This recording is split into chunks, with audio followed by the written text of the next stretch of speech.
स्वागत है दोस्तों स्टडी फॉर यूपीएससी में। हम लोग पॉलिटी पढ़ रहे थे और पॉलिटी में मौलिक अधिकार पढ़ रहे थे। ठीक है, तो आज देखते हैं आगे। समानता का अधिकार की शुरुआत कर दिए थे, आर्टिकल नंबर 14 भी पढ़ लिए थे। पॉलिटी का आज लेक्चर नंबर 10 है। देखिए, इसमें हम लोग जो है आर्टिकल नंबर 15 के बारे में पढ़ेंगे। देखिए, पहले देखते हैं कि क्या है ये। तो कहता है राज्य जो है ना किसी भी नागरिक के साथ, इस वर्ड को ध्यान दीजिएगा, केवल निम्न आधारों पर भेदभाव नहीं करेगा। वो आधार क्या है? तो धर्म है, जाति है, लिंग है, वंश भी है, जन्म स्थान है। ठीक है, ये सब के आधार पर वो भेदभाव नहीं करेगा।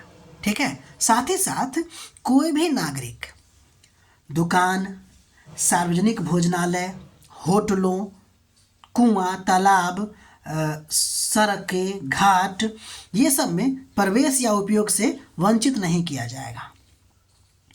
मतलब क्या है कि आर्टिकल 15 जो है आपको धर्म, जाति, लिंग, वंश, जन्म स्थान के आधार पर भेदभाव को रोकता है।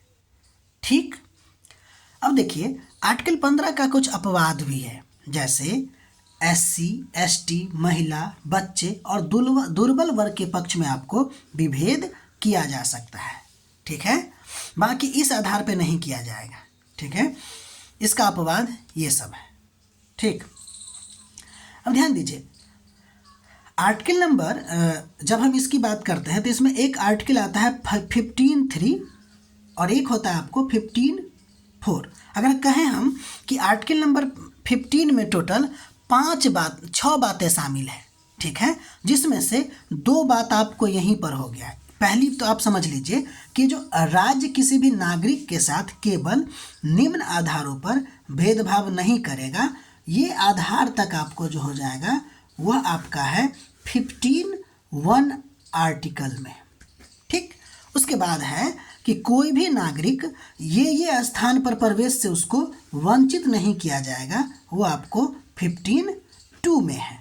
ठीक है भाई, अब देखिए, अब हम लोग 15(3) पढ़ते हैं। ये जो अपवाद है ना वो आपको 15(3) और 15(4) का है।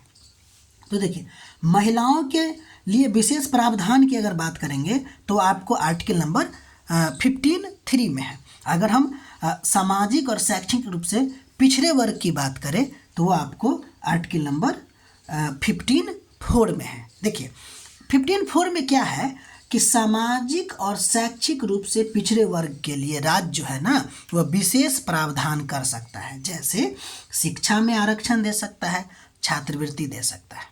ठीक, ध्यान दीजिएगा, ये जो 15(4) है ना वह आपको 1951 में पहला संविधान संशोधन के द्वारा जोड़ा गया था। ये वेरी वेरी इंपॉर्टेंट है। 15(4) जो है वह आपको कहता है कि राज्य विशेष प्रावधान कर सकता है सामाजिक और शैक्षिक रूप से पिछड़े वर्गों के लिए, और यह जो है आपको 1951 में प्रथम संविधान संशोधन के द्वारा जोड़ा गया। ठीक है, इससे रिलेटेड एक केस है जिसका नाम है state of Madras versus Champakam Dorairajan. ठीक है, ये आपको इससे रिलेटेड केस है, इस बात को आप ध्यान दीजिएगा। ठीक, अब हम लोग आगे बढ़ते हैं। 15(4) तक पढ़ लिए। अब देखिए 15(5) क्या है। तो पहली बात, ये आपको 93वां संविधान संशोधन 2005 में जोड़ा गया। ठीक, इसके द्वारा क्या निर्धारित किया गया कि राज्य जो है ना आरक्षण लागू कर सकता है। कहाँ भाई? निजी शिक्षण संस्थानों में। ठीक, ध्यान दीजिए, ये जो 15(4) है ना यहाँ पे आरक्षण का बात कर रहा था, लेकिन ये ना सिर्फ सरकारी संस्थानों की बात थी। आगे बढ़ के आपको क्या किया गया कि 93वां संविधान संशोधन किया गया और कहा गया कि अब निजी शिक्षण संस्थानों में भी आरक्षण लागू किया जाएगा। अपवाद बस इसका है कि माइनॉरिटी इंस्टीट्यूशन जो है उसको छोड़ के, अल्पसंख्यक शिक्षण संस्थान को छोड़ के, इस बात को ध्यान रखिएगा, भूलिएगा नहीं। अब देखिए, तो ये तो संशोधन हो गया। अब इसको लागू किया जाएगा। तब लागू करने के लिए संसद क्या किया, सेंट्रल एजुकेशनल इंस्टीट्यूशन एक्ट, जिसको ब्रैकेट में लिखे हैं रिजर्वेशन इन एडमिशन, ठीक है, 2006 लागू किया। यानी देखिए 93वां संविधान संशोधन को लागू करने के लिए संसद जो है वो यह एक्ट पारित करता है। जैसे ही यह एक्ट पारित करता है तो होता यह है कि मुद्दा उठने लगती है कि क्या प्राइवेट इंस्टीट्यूशन में आरक्षण सही है। तो फिर केस होगा और वह केस का नाम है अशोक कुमार ठाकुर केस 2008। इस केस में आर्टिकल नंबर 15(5) और ये जो एक्ट बना है वो और जो संशोधन अधिनियम है 93वां संविधान संशोधन अधिनियम, उसको चुनौती दी गई। समझ रहे हैं ना, चुनौती दी गई। और फिर चुनौती के बाद फैसला सुप्रीम कोर्ट क्या लेता है कि 93वां संविधान संशोधन वैध है और ये जो किया गया है ना वो संवैधानिक है।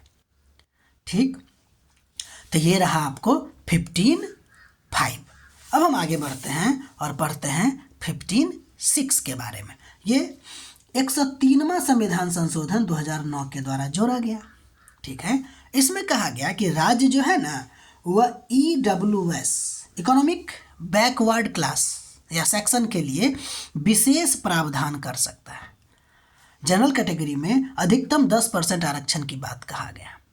ठीक है, अब फिर से वही बात होगी कि इसमें केस किया गया कि क्या ये आर्थिक आधार पे आरक्षण, चूंकि ये आर्थिक आधार पे था तो आर्थिक आधार पे आरक्षण सही है कि नहीं। तो फिर आपको जनहित अभियान के द्वारा जनहित अभियान याचिका लगा था भारत संघ के विरुद्ध। ये केस है 2022 में और सुप्रीम कोर्ट जो है इसको वैध ठहराती है। तो आज का जो हम लोगों का पढ़ाई था वह केवल और केवल आर्टिकल नंबर 15 पे था। ठीक है, जिसको हमने पूरा का पूरा पढ़ा। और ये समानता का अधिकार ही चल रहा है मित्रों। अभी हम लोग 16, 17, 18 तक देखेंगे इसमें। बाकी अपना पढ़ाई करते रहिए, कंटिन्यू रहिए, ठीक है, और नोट बनाते रहिए। ठीक है, तो मिलते हैं हम लोग अगले वीडियो में। तब तक के लिए अपना ख्याल रखिए।